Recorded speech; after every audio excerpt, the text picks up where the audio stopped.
This is the world that almost was, not a thought experiment, not a fantasy, a sequence of decisions made by real men in real rooms, under real pressure that came within a handful of months of producing a different planet than the one you are living on right now. The Berlin Wall does not fall on the 9th of November 1989. That is the premise. Hold it in your mind, because everything that follows from it, the shape of Europe, the map of power, the architecture of the world your children inherited, changes in ways that are still playing out. To understand what does not happen, you have to understand what actually did. By the autumn of 1989, the German Democratic Republic is a state that has been losing its own people for decades. Between 1949 and 1961, roughly 3 million East Germans crossed into the West. Doctors, engineers, teachers, the skilled working population of an industrializing socialist economy walking out through Berlin because Berlin was still, in those years, physically crossable. The wall goes up on the 13th of August 1961, not because the East German state is confident. It goes up because the East German state is bleeding out, and the only way to stop the hemorrhage is to seal the wound. The wall is not a symbol of strength. It is a tourniquet applied to a dying patient. By 1989, the patient has been on the tourniquet for 28 years. Mikhail Gorbachev has been General Secretary of the Communist Party of the Soviet Union since 1985. He has introduced glasnost and perestroika, political openness and economic restructuring, because he understands that the Soviet system as it exists cannot survive contact with the 21st century without fundamental change. What Gorbachev does not do, and this is the hinge point of the entire story, is explicitly tell the satellite states of Eastern Europe that the Brezhnev Doctrine is finished. The Brezhnev Doctrine, established after the Soviet invasion of Czechoslovakia in 1968, holds that the USSR reserves the right to intervene militarily in any socialist country where socialism itself is under threat. It is the doctrine that tells Warsaw and Prague and East Berlin that there is a ceiling above which political reform cannot go without triggering Soviet tanks. Gorbachev has privately indicated to advisors that he does not intend to use force to hold the Eastern Bloc together. But he has not said so publicly. He has not said so formally. And the men who run the East German state are not operating on private indications. They are operating on the institutional logic of 40 years. On the 4th of November 1989, 500,000 people gather on Alexanderplatz in East Berlin. It is the largest demonstration in East German history. They are not asking for incremental reform. They are asking for the end of the system as it exists. The East German leadership under Egon Krenz, who replaced Erich Honecker only 3 weeks earlier, is reading the room, and the room is on fire. On the 9th of November, a Politburo spokesman named Günter Schabowski announces at a press conference, apparently without fully understanding the scope of what he is authorized to say, that new travel regulations will allow East Germans to cross the border. When a journalist asks when the regulations take effect, Schabowski checks his notes and says immediately, without delay. He has not been briefed on the implementation schedule. The announcement goes out live. Within hours, crowds gather at the checkpoints. The border guards, who have received no orders, who have not been told what to do, who are looking at thousands of people and looking at their phones and looking at each other, make a decision on the ground. They open the gates. That is what actually happened. A miscommunication, an unprepared spokesman, a border guard who chose not to fire, a crowd that moved faster than any institution could contain. The wall falls not because a plan succeeded, but because a system failed to stop it in the exact moment when stopping it would have required shooting people on live television. Now remove that moment. Not fantastically, not by inventing a strongman who never existed. Remove it by 1 degree. Schabowski is briefed properly before the press conference. He is told that the new travel regulations will take effect the following day and that applications must be processed through official channels. He says exactly that. The journalists file their stories. The crowds that gather that evening at Alexanderplatz are large, but they are not at the checkpoints. The border guards have their orders. The gates do not open. The morning of the 10th of November 1989, the wall is still standing. Krenz addresses the nation. He announces a program of controlled reform, regulated travel, multi-candidate elections within the existing socialist framework, a commission to review the constitution. It is the East German version of what Gorbachev has been attempting in Moscow, and it is entirely consistent with what every other Eastern Bloc leadership is trying to manage in that autumn. Poland has already held partially free elections. Hungary has already opened its border with Austria.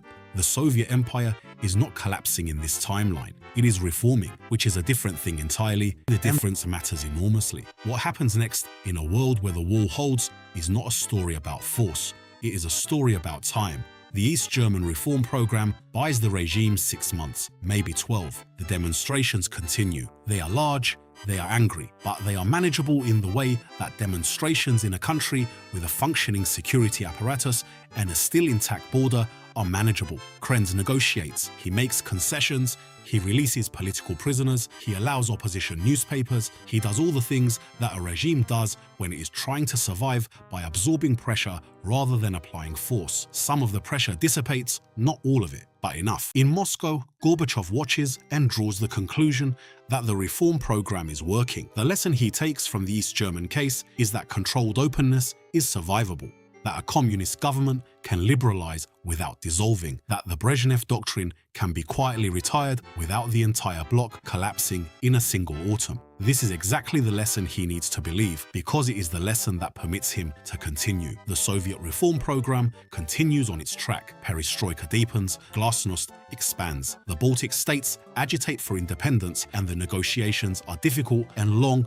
and unresolved. The Soviet Union in this timeline is under enormous strain by 1991, but enormous strain and collapse are not the same thing. Here is the number that matters more than any other in this story. In the actual history, the Soviet Union dissolved in December 1991, partly because the Ukrainian independence referendum of December first returned a vote of over 90% for independence. Without Ukraine, the Soviet Union as a geopolitical concept was not credible. Ukraine was not a peripheral republic. It was the second largest Soviet republic by population, the breadbasket of the USSR, the location of major industrial capacity, and the Soviet space program's primary launch infrastructure. When Ukraine voted out, the arithmetic of the Union became impossible. In the world where the wall holds, the Ukrainian calculation is different, not because Ukrainians want independence any less, they do not, but because the dominant political argument for independence in the actual 1991 is that the Soviet center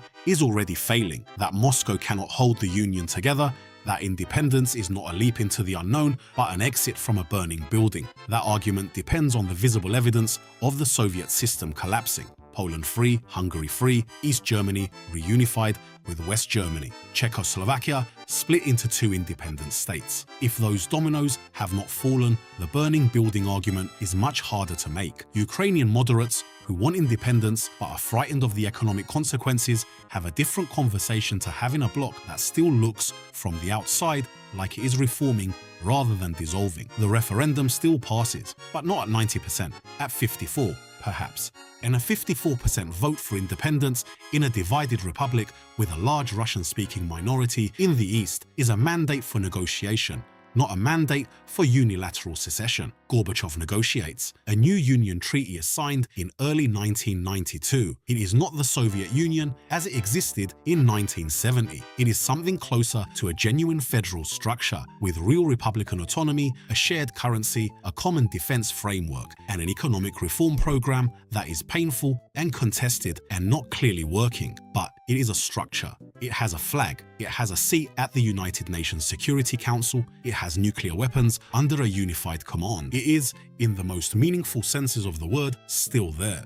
Walk through Moscow in the spring of 1993 in this timeline, and what you find is not the chaotic oligarch-carved wreckage of the actual post-Soviet transition. You find a city under economic pressure that is nonetheless a functioning capital of a functioning state. The ruble has been through 2 devaluations. The queues outside state shops are longer than they were in 1985. The black market is larger. The political argument about the pace of reform is vicious and conducted in a parliament that now has real opposition parties and real journalists covering them, but the army is paid. The nuclear facilities are guarded. The KGB, renamed and nominally restructured, is still operational.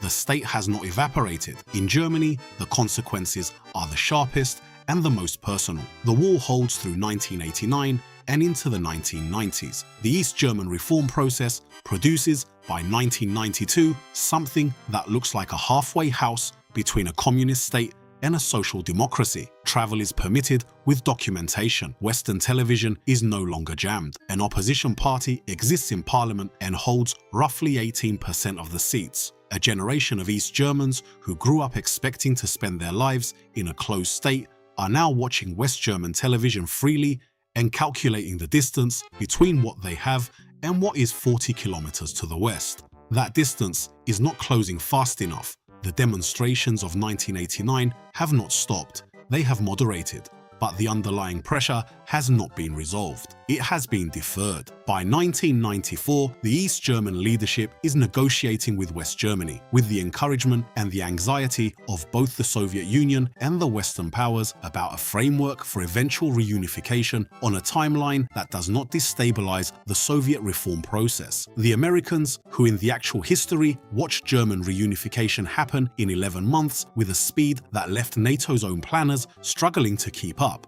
are in this timeline engaged in a much longer diplomatic process. The question of whether a reunified Germany stays in NATO or sits in some new neutral European security architecture is genuinely open. It is the most contested geopolitical negotiation of the early 1990s. In Washington, the foreign policy establishment is divided in a way it never had to be in the actual history, because the actual history handed the United States a victory so complete and so fast that there was no serious debate to be had.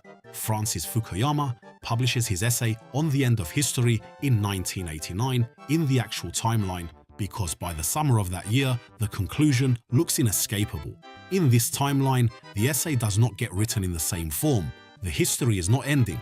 It is continuing, contested, unresolved, which is what history normally does. The economic consequences of a surviving Soviet Union run through every sector of the global economy in ways that compound over decades. In the actual 1990s, the collapse of the Soviet Union opened a vast new geography for Western capital. Former Soviet republics with enormous natural resource endowments, Kazakhstan's oil, Turkmenistan's gas, Russia's entire extractive sector were open to Western investment and Western ownership structures almost overnight. The privatization programs of the 1990s, chaotic and corrupt as they were, created the conditions for a commodity boom that shaped the global economy for 20 years. In this timeline, none of that opens. The Soviet Union retains state ownership of its extractive industries. The global oil price trajectory of the 1990s is different. The Gulf states retain more pricing power. The American economy of the 1990s, which in the actual history was powered in part by a peace dividend, by defense spending cuts, by the IT boom built on cheap capital and cheap commodities, runs on a different fuel mix in this timeline because the peace dividend does not arrive in the same form. The Cold War is not over. It is suspended, renegotiating, unresolved. China watches all of this and draws conclusions. In the actual history, the collapse of the Soviet Union told the Chinese Communist Party that the Soviet model of reform, political liberalization, accompanied by economic restructuring, was a death sentence for the party that attempted it. The lesson Deng Xiaoping and his successors took from 1991 was that economic reform could be pursued relentlessly, while political reform was controlled absolutely. The actual fall of the Soviet Union made that lesson available. In this timeline, the lesson is different. The Soviet Union that reforms and survives tells China that it is possible to manage political liberalization without losing power, that the party can bend without breaking, that the bloc can hold. The Chinese political trajectory of the 1990s is more experimental, more internally contested, and more uncertain in its outcome than the confident authoritarian capitalism that the actual China became. The European Union that exists in the actual 2026 is built on the foundation of the enlargements of 2004 and 2007, when 10 new member states, most of them former communist countries of Eastern Europe, joined the bloc. Poland, the Czech Republic, Hungary, the Baltic states. That enlargement was only possible because those states were free, stable, and oriented toward the West. In this timeline, none of them are fully free in 1995. Some are free, Poland is, Hungary is, but the eastern edge of what might become European integration is blurry and disputed and runs directly into the still existing Soviet sphere of influence. The European Union in this timeline is a smaller, more inward, more defensive institution that has not yet resolved the question of where Europe ends. NATO is a different alliance in a world where the Warsaw Pact still exists in some form. The argument for NATO expansion that drove Western policy through the 1990s and 2000s in the actual history was made possible by the vacuum that the Soviet collapse created. In this timeline, there is no vacuum. There is a contested borderland, and the argument about who fills it is still going. The security architecture of Europe in the late 1990s looks less like the settled Western-dominated order of the actual history and more like the permanent negotiation that characterized the 1970s at its most managed and anxious. None of this is clean. Alternative history never is. The temptation in telling this kind of story is to assign a verdict, to say that the world where the wall held would have been better or worse, more stable or more dangerous, and to arrive at the verdict before you have done the arithmetic. The arithmetic is complicated. A Soviet Union that survives into the 1990s does not automatically mean a Soviet Union that survives into the 2000s. The structural problems that made the Soviet system uncompetitive, the inability to allocate resources efficiently, the chronic underperformance of Soviet agriculture, the massive military burden consuming a quarter of GDP, the political constraints on innovation in a system that punishes initiative, these do not disappear because the wall held, they are deferred. The reform program that keeps the Union together in 1991 is not a program that solves those problems. It is a program that buys time. What that time is used for determines everything, and institutions under existential pressure do not always use time well. The Soviet Union that survives into the mid-1990s may face the crisis that the actual Soviet Union faced in 1991, somewhere around 1997 or 2001, but with less international goodwill, less Western engagement, and a harder political environment because the reform momentum of the Gorbachev years has been spent on holding the Union together rather than transforming it. The men and women who tore down the wall in the actual night of the 9th of November are not in this timeline irrelevant. They are still in Leipzig and Dresden and East Berlin. They are still angry. They are still organizing. The force that moved through the crowds on Alexanderplatz on the 4th of November does not dissolve because the checkpoint stayed closed 5 days later. It waits. It calculates the next pressure point. It finds a new moment. The question in this timeline is not whether the wall eventually comes down. It is when and what it costs and what the world looks like on the other side when it does. The actual fall of the Berlin Wall happened fast enough that it felt, in retrospect, inevitable. That is what we do with history. Once we know the outcome, we make it inevitable. We look at the forces that were building through the 1970s and 1980s.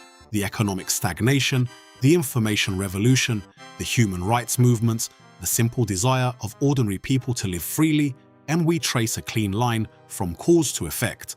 The wall falls because it had to fall, but the border guards who opened the gates on the 9th of November 1989 did not open them because history required it. They opened them because no one had given them clear orders and the crowd was too large and the cameras were running, and something in each of those men made a private calculation that ended with a gate swinging open. Change that calculation by one variable, brief a spokesman properly, and the clean line from cause to effect becomes a tangle. The tangle is what actually runs the world. The clean line is the story we tell afterward. We did not get the tangle. We got the clean line faster and more completely than anyone had a right to expect. The wall came down in a night. The Soviet Union followed in 2 years. The Cold War ended not with negotiation, but with a disappearing act by one of the two parties to it. What we built in the world that followed is still being contested. But what we avoided, the long grinding renegotiation of a world in which neither side had clearly won, is worth understanding.